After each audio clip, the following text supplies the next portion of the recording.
Good morning. Good morning. Happy Friday. Thank you for joining us. We are going to get started to those of you who are just joining because we have a lot to cover today. Man, we have so many people tuning in. I'm like, can I do both at once? Do announcements and let people in? We're going to try it. Thank you for joining us. We are so grateful for you taking the time to learn with us this morning. My name is Jill Elwood. I am the Nonprofit Programming and Relations Manager at the One Valley Community Foundation, where our mission is to connect people who care to causes that matter, to build a better community. And one of the ways we do our work is by working to build a thriving nonprofit sector. So thank you all for being here and investing time in yourselves and your organizations. We are so grateful to have you and excited to share this content with you this morning. Before we dive in, we would love to know who is in the room today. So if you could take a moment and do two things for me. Number one, if you could pop your name and your organization in the chat box. We would love to say hello. One of the beautiful parts about Nonprofit Cafe in person is the networking, and it's a little bit harder to replicate online, but if someone says hello in the chat and it's someone you haven't seen in a minute, feel free to direct message them and say hello. Hi, Callie. Hi, Jennifer. Thank you for joining. Thank you all for being here. 2 Callies in a row. Hi, Marianne. It's so good to put faces with names. I know a lot of you I email with frequently, and it's so good to have you here in person. Hi, Jody. Good morning, everyone. Thank you all for joining. The second thing I would love for you all to do is if your name if your Zoom name does not match your real name, please take a moment to change your name. We are going to do a handful of breakout rooms today, and it's just really helpful when you're chatting with people if they can see who you are. So you could make sure that your name is your actual name. And if you would like to, I haven't even done it yet. We typically recommend also doing preferred pronouns and organization, so everyone knows who they're talking to. We are going to get started with a few announcements, and then I will turn it over to Jason, which I know everyone would rather hear him speak, but I have a few things to say, and then we'll dive in. I have a couple of One Valley announcements and a couple of Nonprofit Cafe announcements. One Valley announcements, friendly reminder that Give Big registration opens on Tuesday. So if you are not familiar with Give Big, it is our community-wide celebration of giving fundraiser where all of our local nonprofits are invited to participate.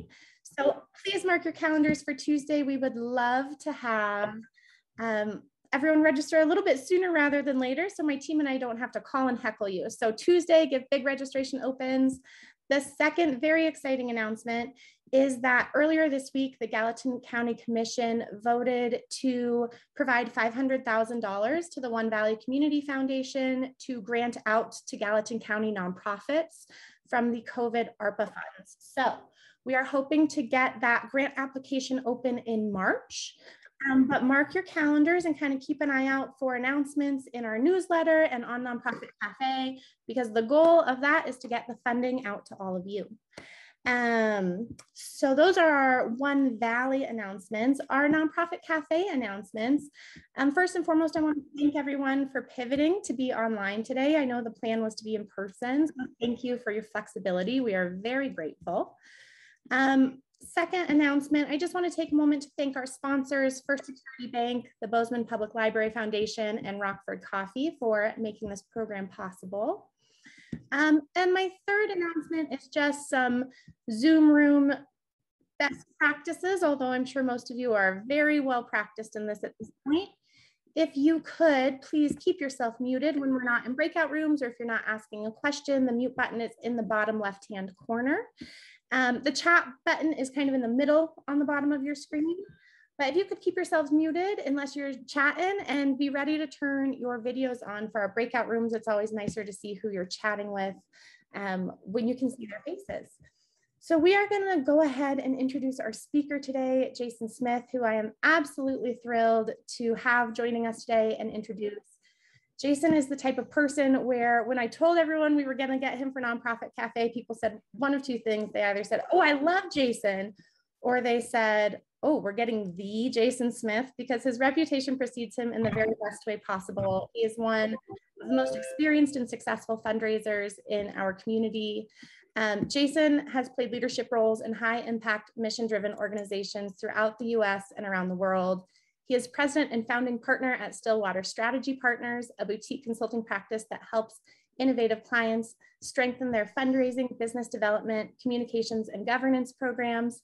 He spent 15 years with the International Red Cross movement, serving as CEO at US-based chapters and leading humanitarian diplomacy programs in Asia Pacific and at the Red Cross World Headquarters in Geneva, Switzerland. He returned back to Bozeman in 2012 to serve Montana State University as Vice President of External Affairs and Director of their $430 million What It Takes campaign. I know for a lot of us, we can't even imagine working on a $430 million campaign, so very impressive.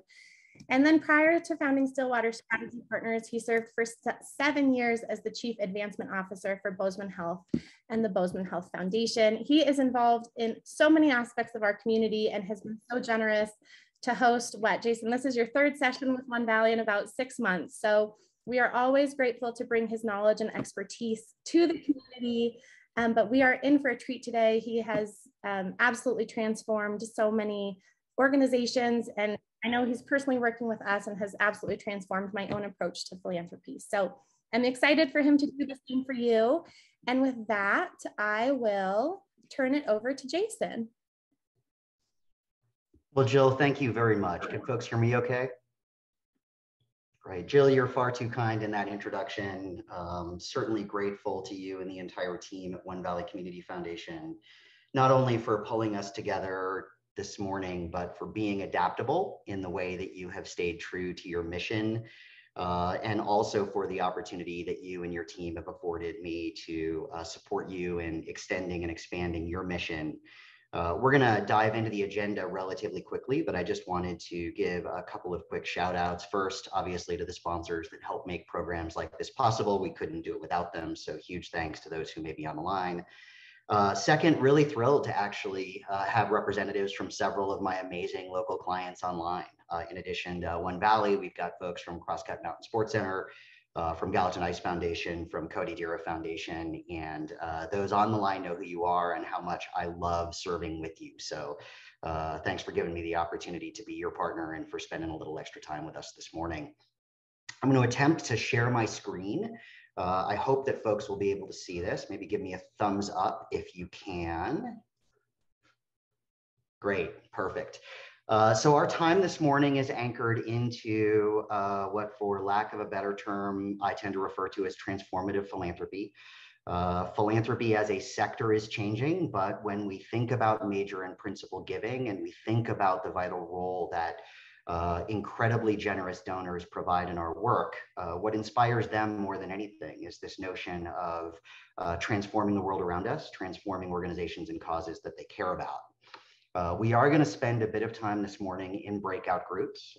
With Jill's help, we'll break into groups of 6 and spend anywhere between 5 and 10 minutes getting ourselves introduced and workshopping a few issues. But before we do our first breakout, I thought it'd make some sense just to give the crew a bit of an overview as to how I hope we'll be able to spend the next 90 minutes together.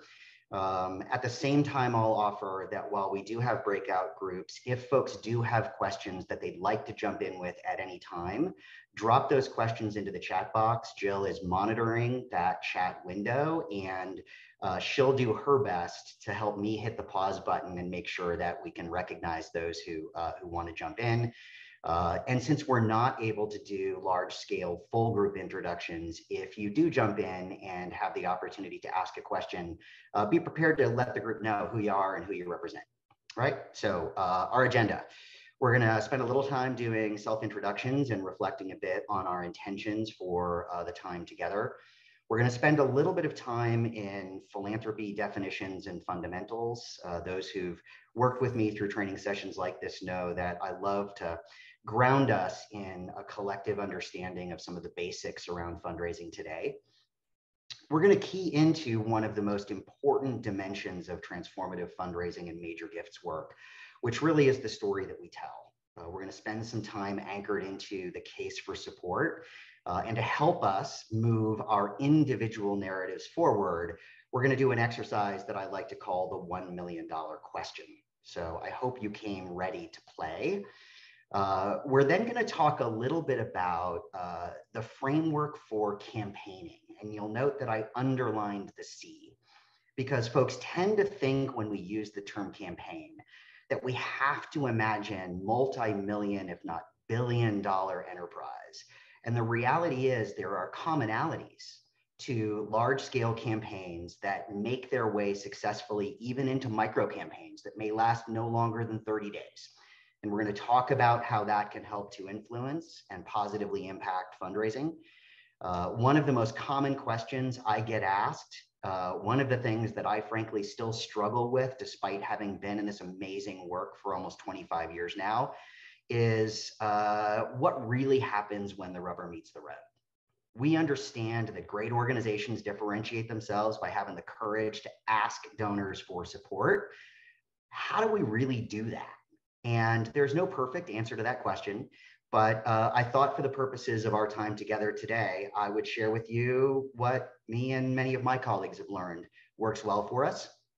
And then, time allowing, we'll just cover anything else that may be on your mind in the philanthropy space. This can be powerful time for us to share together. Know that if for whatever reason we've packed the agenda too densely, or if our conversations and Q&A goes longer than anticipated, that's totally fine. Jill and the team at One Valley know that I see trainings like today as the beginning of a conversation with each of you. And after this event, Jill will share my contact information and this deck. And if you want to open a conversation afterwards, I'm not always immediately responsive, but I'll always get back to you, I promise. All right. So we're going to move relatively quickly into our first breakout group. And as we take between 5 and 6 minutes, in groups of 6, I'd like each of those in the group to answer 4 questions. Well, answer 3 questions, but first, I want you to think about the last charitable contribution you made, the last gift you made to an organization you care about. Doesn't matter whether it was $1 or $100,000. I want you to think about and be prepared to share, without necessarily needing to disclose the organization or how much, what motivated you to make that gift. Why did you say yes at that time to that cause? How did making that gift make you feel? What kinds of emotions or feelings did it surface in you? And speculate as a group a bit, once you've had the opportunity to share, what that might mean for you and your role in this thing that we call fundraising. So with that, I'll invite Jill to break us into our breakout groups. We'll get back together in about 6 minutes. Well, welcome back. I realize that things may get a little complicated and messy, but I don't want to miss the opportunity to gather and capture some of the insights that you all shared. So whether you're comfortable jumping in and sharing a little bit, particularly about motivations behind recent gifts and how it made you feel, I'd invite you either to drop a comment into the chat box or just jump on into the conversation, unmute yourself, and let us try to navigate through it. I think those of us that are in this chat are perhaps hyper aware of the challenge of the ask, which is part of the reason why we're here. And that's been a huge motivator for me in my gifting. You know, having been on this side gives you a unique sense of empathy for those who are trying to raise money. So that's, again, I think everybody here can relate to that. Yep. So Callie, if I can summarize, you were most motivated by the virtue of someone asking you for their support. That, and having been on the asking end and realizing how difficult that is, and just that I knew that even if my gift was small, it was going to make a difference in the way that it made the organization feel and perceive their support from the community. Yep, perfect. We had someone chat, Kate Burnaby, chat that connection was a common theme in their breakout group, that those who were invited to ask did so because of a sense of strong connection, but I assume it also gave them a sense of strong connection when they had the opportunity to say yes. A couple other thoughts? We have a couple of thoughts popping up in the chat as well. Jason, it says, our group felt that personal connections were crucial. Connection was a theme for all of us, and that giving made them feel proud. Do I just jump in here? Please do. Okay, Jeff Moore from the Galton Ice Foundation. I went through an exercise recently and shared it with our group, just giving back to something, and I gave to the Beaverhead Animal Shelter, because I wanted to give back to such a rich program, and I got a rich experience from it, and it made me feel more connected to our donors, who are generally skaters, hockey parents, that type of thing, and they're just having such a rich experience. They want to give back. For our next phase of the project, we need to find out how to talk to more of the community centric, that type of thing, versus because we have a smaller network of just people who are skating. So we're doing something for the community. How do we expand that? And I need to kind of come up with a new narrative of making Bozeman better, not just having a good time skating. Well, perfect. Thank you for that. I'd love to keep this dimension of the conversation going, but I'm also sensitive to a tremendous amount of ground that we need to cover. I think I needed to reshare my screen. Can folks see that definitions and fundamentals slide? Okay. So this is a bit more of an academic component of our time together. I think in training sessions, it's important to have at least a little bit of that. Wanted to start with some core definitions and concepts that I think will inform our ongoing work together. It's important for us to differentiate between philanthropy and development. It's not uncommon for us to use those terms synonymously today, but there is an important difference. Philanthropy is what our donors and generous patrons do with or for us. They are the ones who make philanthropic choices. Development is the work that we do in order to foster stronger relationships and invite them into greater partnership with us.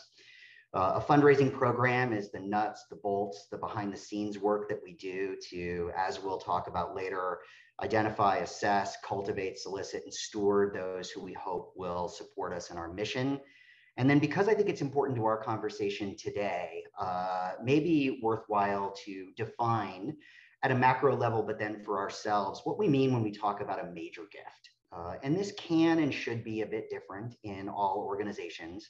Many organizations today define major gifts as pledges or one-time contributions of $10,000 or more.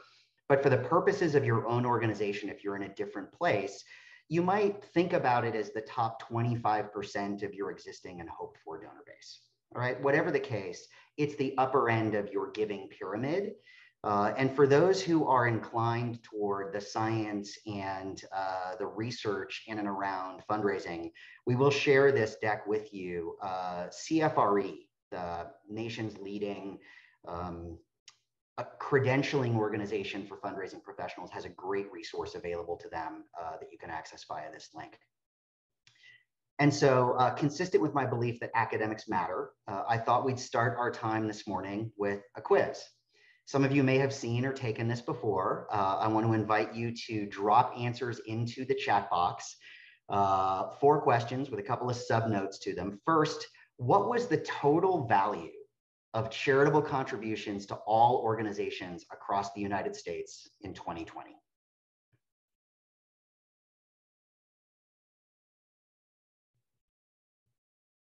We'll let that percolate for a second. Second, as you think about that total value of contributions, what percentage of those gifts came from corporations versus foundations versus individual donors and via legacy gifts? In total, if the math works out, the combination of those 4 should equal 100%. All right. What percentage from corporations, what percentage from foundations, what percentage from individual donors and from legacy gifts? What charitable sector saw the greatest percentage of all that giving? Sectors might include things like education or conservation or healthcare. There are some others. I'm loving seeing all these chat answers come in. They're all over the map for those who are paying attention to them, which is why we ask these questions. And then finally, what percentage of high net worth households whose net worth is $500,000 or more, made contributions to charitable organizations in 2020 in the United States?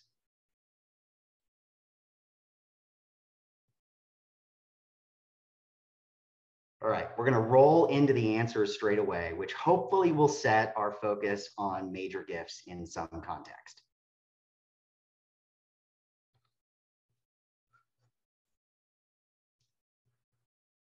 All right, can you all see that? In 2020, $471 billion was contributed by our nation to charitable causes that they care about. It's an astounding number, 5.1% increase over the prior year.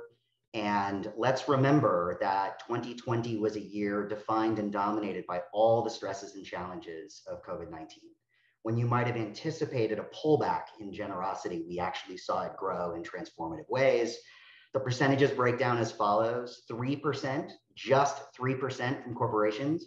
When I've had the opportunity to work with organizations that are trying to bolster their development programming, it's not uncommon for their first target to be the corporate sector and businesses. We'll talk a little bit about why that's the case, but not necessarily where one's energies are best focused. Foundation, 17%, up a bit from prior years, I think largely based on some of the realities of COVID-19. 70% from individual donors, people like you and I, right? Who are invited to support organizations they care about and who say yes on a regular basis.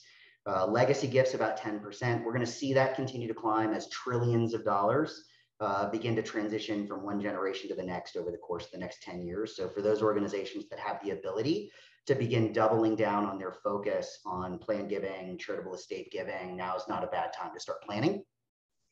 Faith-based organizations continue to drive results in fundraising. And if we were in the room together, I'd ask for a bit of speculation on why that's the case. I'm going to jump to the sort of key message and share it's because they unapologetically ask with incredible frequency.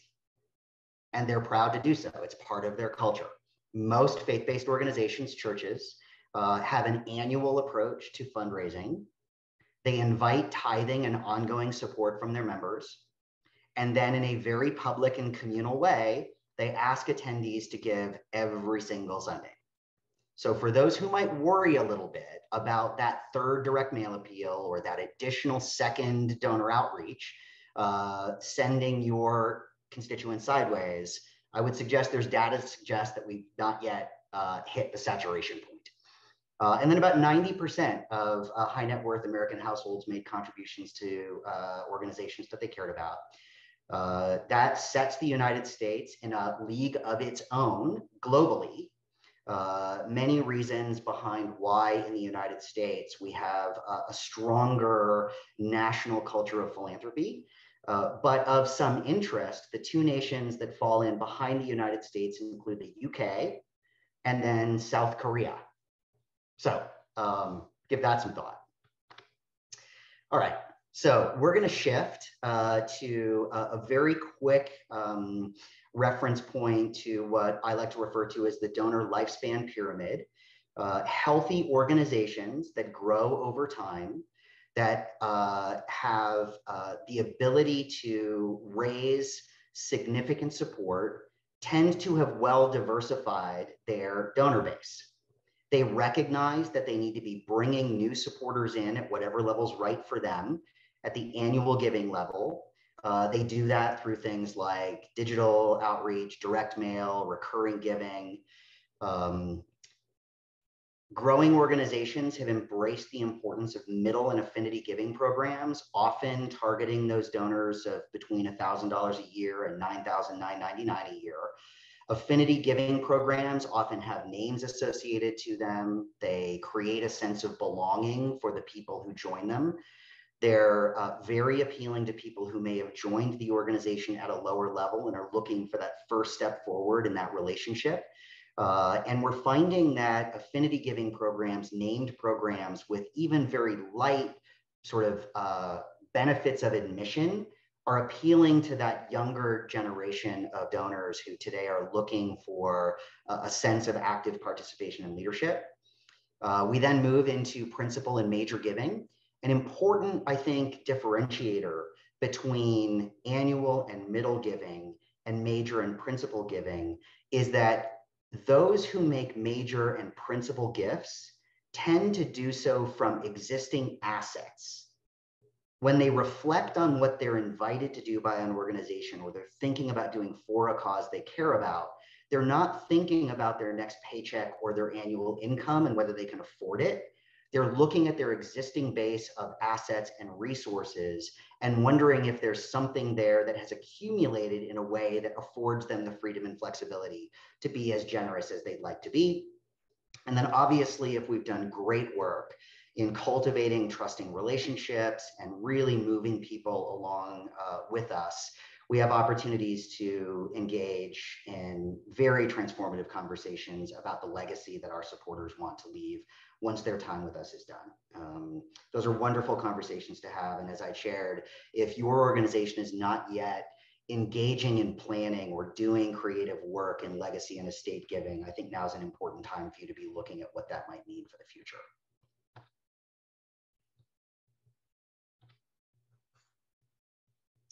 Okay, so the next slide that I wanted to share with a reminder that if folks do have questions that they want to raise along the way, don't hesitate to drop them into the chat box, and Jill will sort of give me a little high sign that, that there's a question, is the major giving cycle. And it's important, I think, for us to reflect with some humility on our desire to sometimes shortcut this process, to go straight from identification and assessment to solicitation. And more often than not, we find ourselves facing some pretty big challenges if we miss the opportunity to effectively assess and cultivate those who we hope will support us. So 4 critical dimensions of the major giving cycle. And I'd encourage you, as I walk through this in the next slide, to be thinking about maybe that one potential major donor or principal donor that's most on your mind now that you'd love to invite into a deeper relationship with your organization. So first, identification and assessment, reflecting on your board's network, remain open to new possibilities, surface prospects for consideration, and walk through a process of doing effective assessment. Second, effective cultivation. Those in conservation, when they're thinking about true transformative cultivation cycles, often give themselves about a 28-month time horizon from when a new prospective donor has been identified and assessed as a viable potential partner before it's right to solicit them. I think that we can shorten that cultivation cycle in smaller organizations that are more locally grounded, but do recognize that even with the best cultivation efforts, it's still going to take a little bit of time to get folks ready for that formal solicitation. Step 3 is that solicitation. We'll talk a little bit more about that. And this is formally requesting a specific amount of support from a cultivated potential donor. We'll talk also about the case for support and anchoring that request in something specific and true that you're hoping to accomplish is really important. And then finally, really quite frankly, regardless of whether a prospective donor has said yes or not, gratitude and effective stewardship are key. I've worked with so many organizations and actually even contributed to organizations that invested extremely well in the process of cultivating and then soliciting support. And once that yes was received and that gift was made, it feels like that donor is no longer a priority or important to them. And we can talk a little bit more about why that's the case, but there's just a huge need, I think, for organizations to up their game in the stewardship space.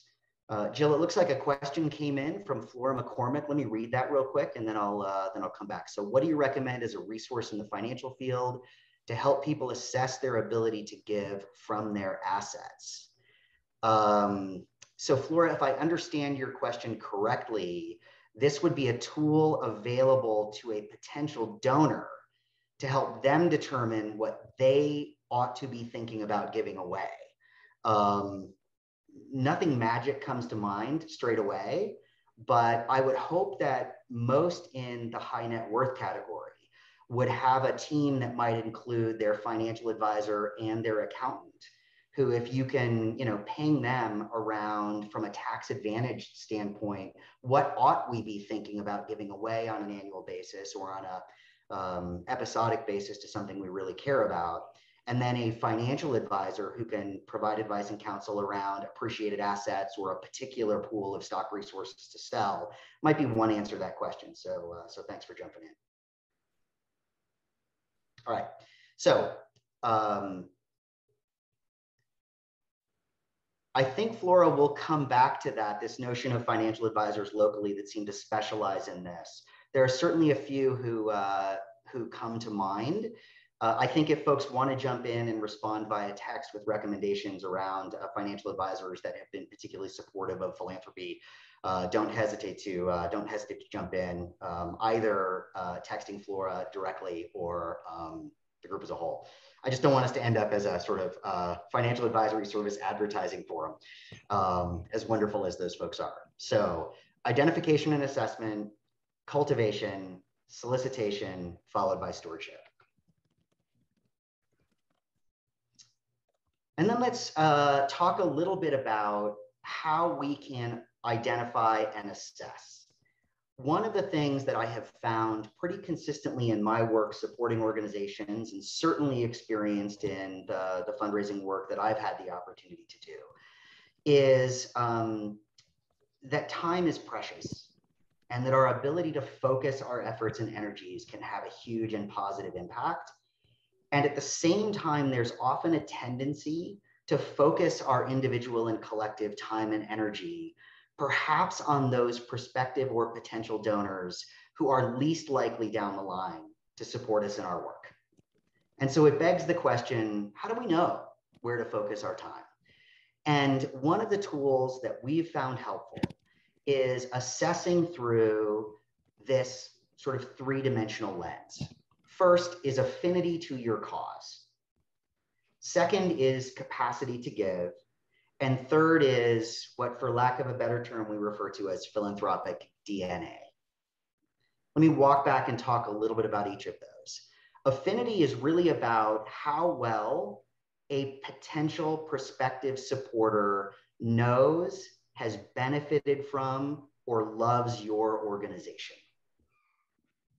If you were to think about each of these on a scale of 1 to 5, 5 might be your board chair, or someone who served for the last 5 years with incredible passion and devotion on your board and knows your organization exceptionally well. The second is capacity to give. And there are certainly tools and resources out there, like iWave and others, that can create wealth reports for you that can help to answer this question. But you can also follow your gut to a certain extent and do an initial pass at determining for an individual prospective donor, what's their capacity to make a $10,000 or a $50,000 or $1 million gift to any organization, not just yours. And the third, the one that's potentially most challenging, but that I do encourage people to spend a bit of time on, is this notion of assessing for philanthropic DNA. There is no judgment in this. Being oriented and inclined to making charitable contributions is a wonderful thing, but it's not the only marker of virtue.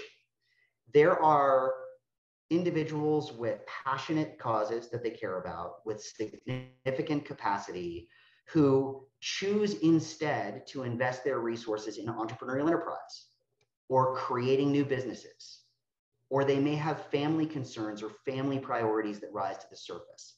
In assessing for philanthropic DNA, one of the things that we have the opportunity to do on a scale of 1 to 5 is rate our prospective supporters based on how we have seen them support other organizations around us in our communities.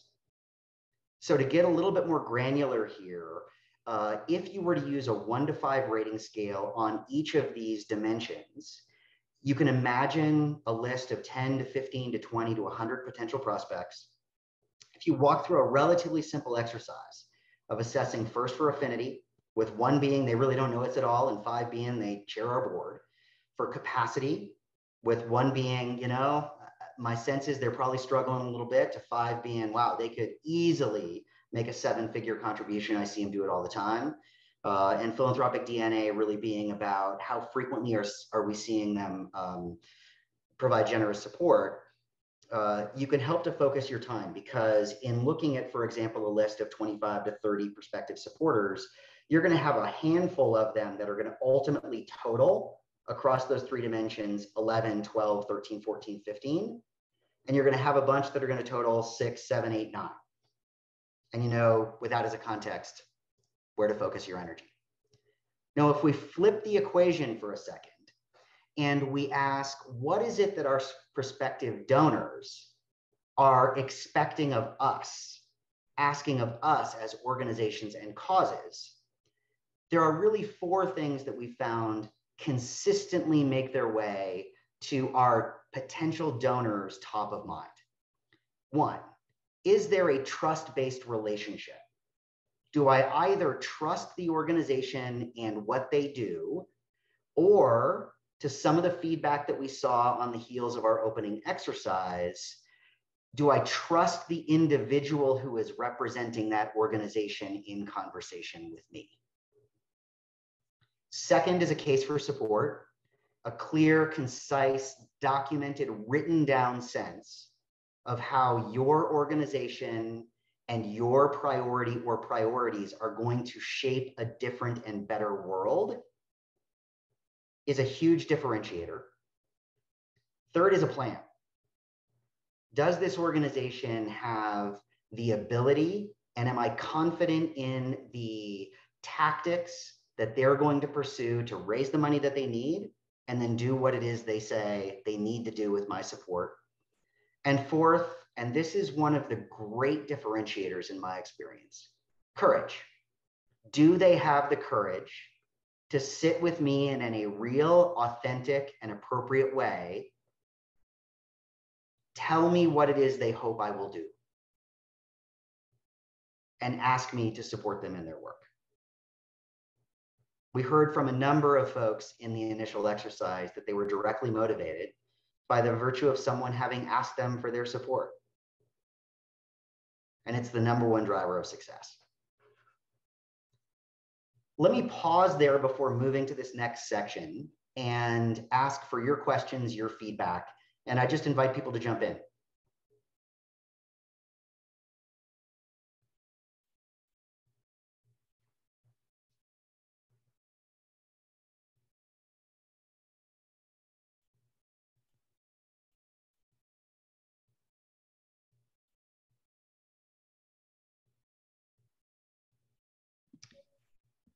So Jeff asked a question, are wealth intelligence solutions like iWave effective?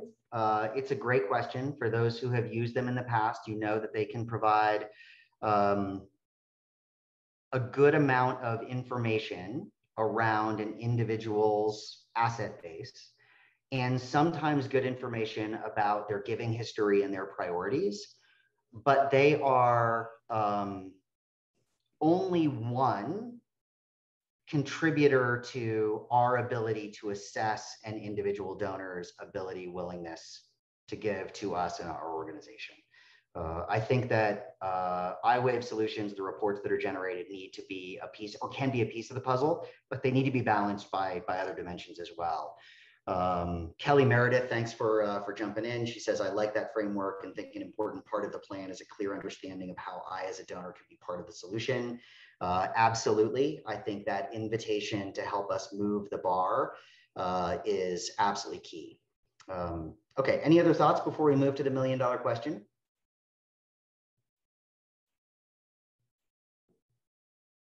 All right, so this is really more than anything about the case for support.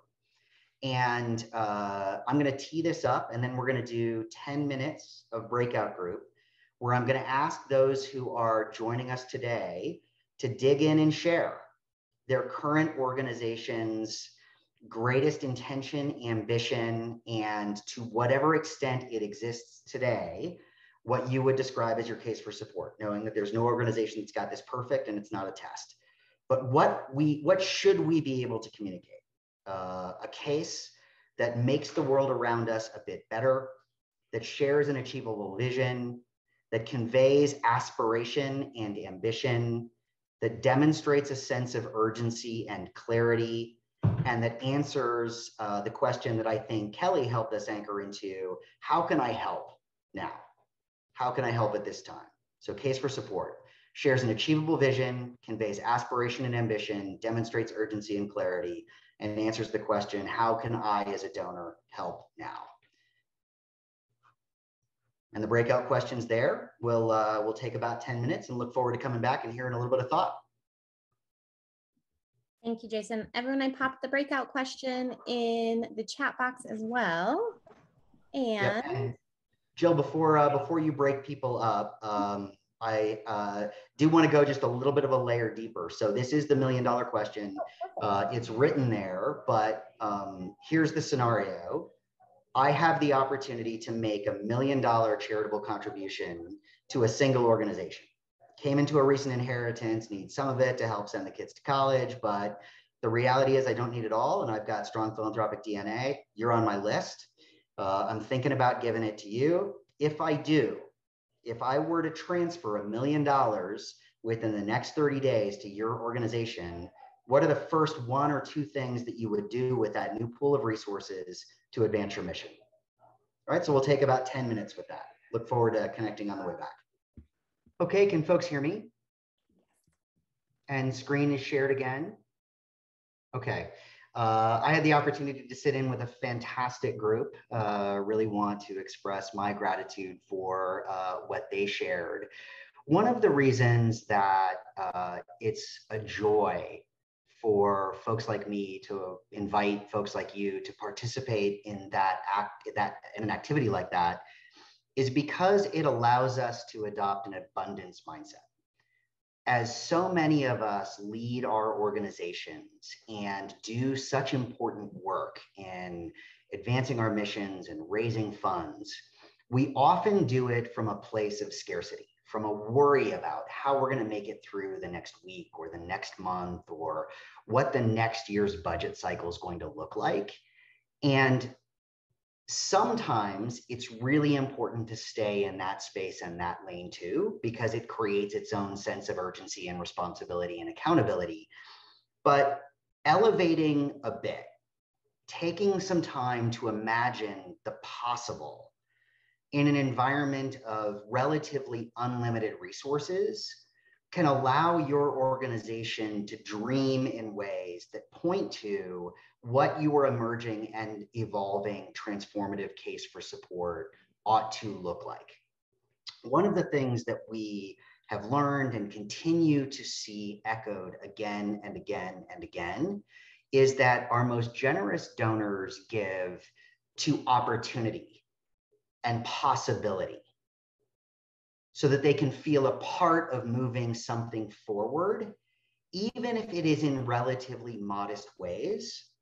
And increasingly, our donors are less inclined, more concerned about invitations to giving in ways that will just help us keep the doors open. Sometimes it's necessary, sometimes it's important, but I'd like to encourage and invite you by way of homework after our time together today to bring that $1 million question into your own organizations with your board and your staff. Maybe it's not the $1 million question. Maybe for you, it's the $100,000 question. Maybe for you, it's the $10 million question. But something that generates the kind of visioning conversation that allows you to imagine a brighter and bolder future, because that future is what will ultimately help to move the needle with the donors that you want to have most actively involved with you. All right. So as we shift, the next short component of our time together is anchored in this notion of campaigning. And as I shared in my opening, there are campaigns with a capital C. Had a leader in the group that I was with describe the fact that they are in the midst of the quiet phase of a major lift. And that obviously comes with all sorts of weight and focus and clarity and resourcing, but it's possible for organizations like ours to campaign without necessarily envisioning a 36 or 48 or 72-month time horizon. And so what are some of the common attributes to campaigns that you might bring into what is a 90-day effort to move you from where you are today to where you might be down the line in doing better work and engaging more intentionally with your prospective supporters. So campaigns bring forward identified, refined, and clarified priorities. They force you to be able to answer the question, what's most important for us now? And that in and of itself can add tremendous value. They include an articulated fundraising target. Always wonderful to actually stumble over a word like articulate. I saw some laughs out there, which is great. An articulated target. It's not uncommon in large campaigns to have quiet phases and public phases where that campaign may be surfaced internally and quietly with prospective donors and not ultimately become public until you've got a much better sense of what's achievable for you and your organization. But in a micro campaign environment, if you can assess where you are today and you can establish an ambitious target that you believe is genuinely within reach, it can help to motivate you and your team, and it can help to inspire your prospective donors to feel a part of something larger than themselves. And a defined timeline. While large-scale campaigns typically have a very formal and documented beginning and middle and end, quiet phase and public phase, while they anticipate a plateau, even the micro campaign, if it anchors into unbelievable work that we're going to do together to move our mission forward during the month of June, that's fine. Starts on June 1, wraps on June 30. Let's hold ourselves accountable. Let's get everybody pulling in the same direction and rock and roll. And why would an organization do that? There's 4 things that I've seen achieved through organizations and with organizations that make even this micro commitment. It creates alignment between your board of directors, your staff, the fundraising enterprise, and invites donors into feeling like they're pulling in a common direction with you. For those who may not be aware, the utilization of campaign in the fundraising context actually came out of military history. When military institutions and organizations go to war, they do so through campaigns with very specific focus, very specific target, very specific plan. And the goal is to have everyone on that battlefield pulling in a true and common direction. It generates energy and optimism, brings a bit of an abundance mindset and enthusiasm to the enterprise. It anticipates and allows for celebration, which we in the not-for-profit sector never do enough of. I don't know how you all are, but we give ourselves like a minute and a half to reflect on even the most transformative successes before we've been like, all right, what's next? That was great, but campaigns give you the opportunity to say, that was great, and hold there for a little while. Not forever, but at least for a bit. And the most important thing is that if you can refine those priorities, articulate that target, build and focus that prospect list and get after it, it builds permanent capacity. Organizations that undertake a campaign in one form or a fashion, they never go back to where they were before. The baseline goes up, the capability in the organization goes up, and that ultimately has literally generations worth of impact. So then the last substantive portion of our time this morning before we pivot to more open dialogue is in this arena of the vital conversation. When the boots hit the ground, how does this really look? So as I share this, know that I've often seen philanthropy and fundraising best as a team sport. The best conversations normally have more than one representative of your organization meeting with a prospective donor. And it's best when it's more than one prospective donor, to be entirely honest with you. But if you can envision a conversation going something like this, I hope you'll come away feeling like it's not rocket science. Imagine that you have gotten permission in advance to meet with someone who you are going to request support from, and that the fact that you're inviting them into support will not catch them by surprise. All right. It's an entirely different session as to how you get that teed up. But imagine that you're in the room, their home, your office, not in a coffee shop, not in a restaurant. Let's be clear about that. There's several key steps to that conversation. First, express gratitude for 2 things. 1, the fact that they gave you time. And second, the past generosity that they've shown to you and the community as a whole. Second, share your vision for a better future and articulate what it's going to cost to affect that progress. Third, as you share that vision and provide insight to the cost and talk a little bit about the ways they can support you in moving that needle, ask for feedback. This is the most important moment in this conversation. Of what we've shared with you today, what strikes you to this point as most important or inspiring for you? And listen. Adapting the balance of your conversation to the themes that they share, giving you insight as to what might inspire them to say yes. Next, describe your fundraising effort. Let them know that you've embarked on an effort to raise $1 million. Thanks to the generosity of those who came before you, here's where we stand today. And if you have the ability to describe some of the creative ways that individuals can lean in, whether it's through multi-year pledges or other special vehicles, take just a moment without getting too deeply into the sausage making to let them know that there's some flexibility in how they could support you. And then the moment of truth. Make the ask.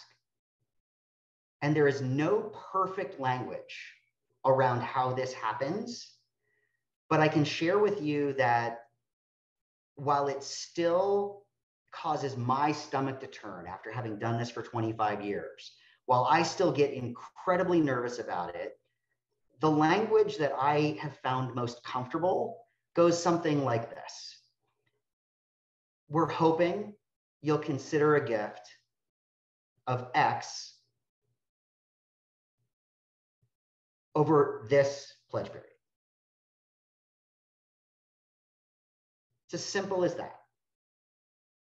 Based on what we've shared, based on your past generosity, our hope in meeting with you today is that you'll consider a gift totaling $100,000 over the next 5 years. And then just pause.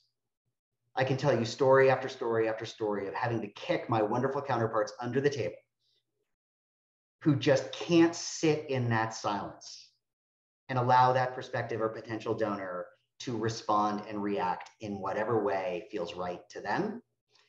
And on the heels of that ask, you're likely to get one of 3 responses. And this has happened very consistently, right? 1, absolutely, happy to help. In fact, it's funny because that's exactly what we were thinking. It actually happens with more frequency than you might imagine. Second, wow, that was bold. I think we're likely to help, but I don't think it's going to be at that level, right? We're big boys and girls. We can handle that. And third is, we don't know. Thanks for taking the time. We're going to have to think about it. It's very rare that someone will say, never going to happen. Because if they were going to tell you it's never going to happen, they wouldn't have taken the meeting in the first place, right?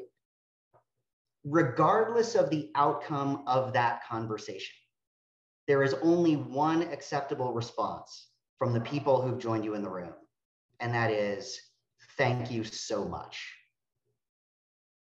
Express that gratitude genuinely, even if they have said no, because you don't know why. They might tell you, but that may change at some point down the line based on circumstances that are beyond your knowledge. And if it's appropriate, commit to next steps. If they need some time, ask if it'd be okay for you to reach back out to them at the end of the following week. Make yourself available to them to answer any questions that they may have or any feedback that they want to share. If they've said yes, ask if it's okay to prepare a pledge form or to provide them with information about how to make that gift in relatively efficient fashion. Say thank you again and you're on your way. All right. So we're going to break now into our last breakout group, again, of 6. I'd invite you all to anchor into 3 questions in this session. What did you hear or learn in this session that's been most useful for you? Second, what have we not yet discussed that you'd like to know that can help to inform, hopefully, about 10 minutes of open forum. And then third, what's one next step you're committed to taking to advance your work in the arena of major gift philanthropy? And because of where we are on time, Jill, I think we'll hold this last breakout group to about 5 minutes. We'll be back together in 5 minutes, and be prepared to come into that last session with what have we not yet discussed that you'd like to know more about, and we can do a bit of an open forum. Enjoy. Welcome back. It's great to see. I don't know, Jill, if you're managing this technology, but every time we come back, it's fantastic. There's a different group of smiling faces that end up on the right side of my screen. And it's been great to get a sense of who's with us. Certainly participated in an energized group. We do have about 9 minutes left. Would really, if it's okay with the group, just like to open it up, either via text message or by unmuting yourself and jumping in on this question of what have we not yet discussed that you'd like to know. Jill would just like to save a minute or so at the end to leave folks with a little bit of homework.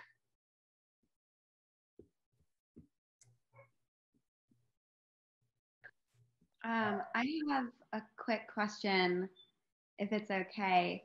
I'm curious what you would recommend, especially for this area, when you have, so my organization specifically, I feel like we have a lot of donors who have really high capacity, but who've been giving at that sort of mid-level range between 1 and 5,000 pretty consistently. And I'm just curious what you think about like harnessing those gifts to a more major gift level for people that you know have the capacity but aren't going there yet.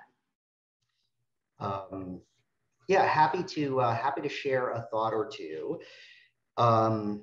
Quickly, fortunate that you've got a base of folks who are supporting your organization at that affinity-oriented level. And if you needed one strategy that might work to help deepen the relationship, I would say ask individuals in that group for their advice and counsel. They've demonstrated interest in your organization and a level of support that I think affords them some status, right? So grab 5 or 10 or 15 of them, schedule one-on-one time with them or small groups with them, let them know that there are some thoughts on your mind about how you're going to grow the organization, and ask for their advice and feedback. Use that as a deliberate step in the cultivation cycle. In addition to deepening your relationship with them, you're likely to learn some phenomenal stuff from them about how you might grow in the future as well. It's a good question. Thank you. Jason, we've had a few questions pop up in the chat as well. And I will start. There have been a couple of people, I think 3 people have requested a little bit more information about planned and estate giving. Sure, could definitely spend probably 3 additional sessions just like that one in that lane, and happy to provide a bit of additional insight individually if it's helpful. But, you know, at a macro level, when people leave us, they really have limited choices with what happens to the assets that they've accumulated over time. And more recently, obviously, with incredible progress in the stock market and incredible growth in the housing market, people have greater asset bases today than they ever have before. They can pass their assets on to their children and their grandchildren. Interestingly, sociologically, high net worth individuals are wanting to gift less to family. They want to find that balance between creating a sense of opportunity and not demotivating them by gifting them too much. They can give it to the government without really any ability to direct how our government's going to utilize it and reinvest it in the future of the United States or their state. Or they can provide it back in the form of social capital to charitable organizations that they care about. And again and again and again, when we've had the opportunity to sit with folks and talk about the legacy that they want to leave, it's pretty typical that they've determined how much they want to afford to family And the big remaining question is, wow, how do I provide the rest of it to a small number of charitable organizations that I care about? Will you help me do that? And those conversations can be even more relational and a little bit more intimidating. But for those of us that have had the gift of participating in those kinds of truly generationally focused conversations, they're some of the most rewarding and special moments in our lives and careers. I'm going to jump in and take Richard Lyon's question, which I think is a great one.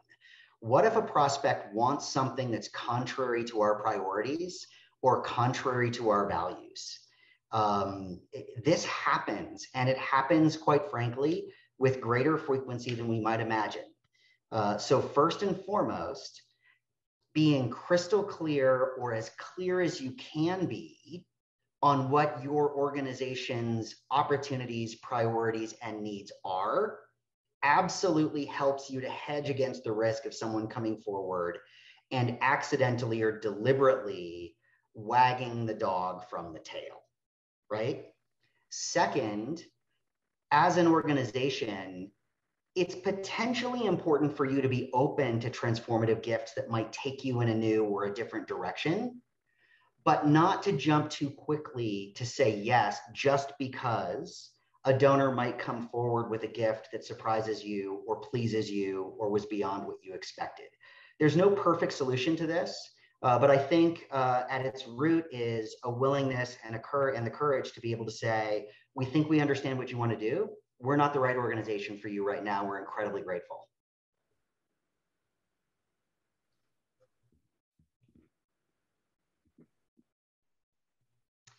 Jim Madden asked a great question. With COVID, it's been hard to meet with people in person.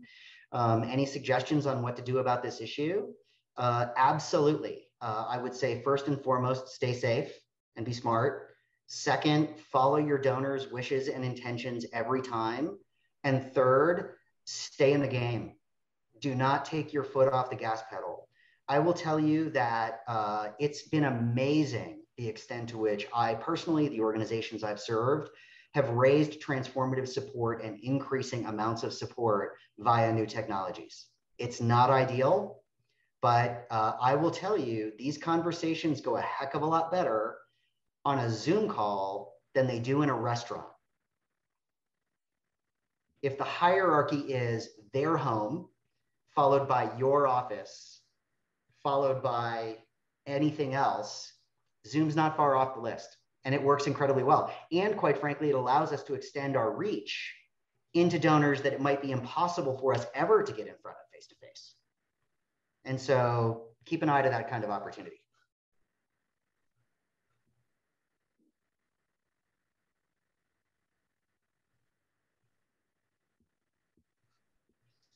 Other questions folks want to jump in and just shout out?